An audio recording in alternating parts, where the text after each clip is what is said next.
বান্দা আমি তোমাদেরকে স্বাধীনতা দিয়ে দিলাম, তোমার মন যদি চায় তুমি জান্নাতের রাস্তায় চলতে পারো, তোমার মন যদি চায় তুমি জাহান্নামের রাস্তায় চলতে পারো।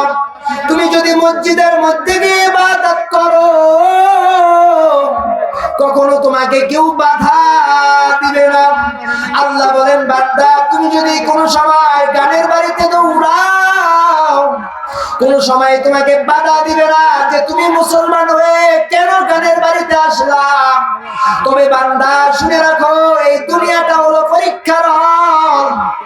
যারা এই দুনিয়ার মধ্যে নেক আমল করে সামনে আগাবে এবং ঈমান নিয়ে কবরের মধ্যে যাবে, আল্লাহ তাআলা রব্বুল আলামিন বলেন তুমি ঈমান নিয়ে যদি কবরে আসতে পারো শুনে রাখো আমি রব তোমাদেরকে জান্নাত দিয়ে দিব। আল্লাযীনা আমানু ওয়া আমিলুস সালিহাত। আল্লাহ তাআলা রব্বুল আলামিন বলেন বান্দা এক নাম্বার হলো ঈমান, দ্বিতীয় নাম্বার হলো নেক আমল।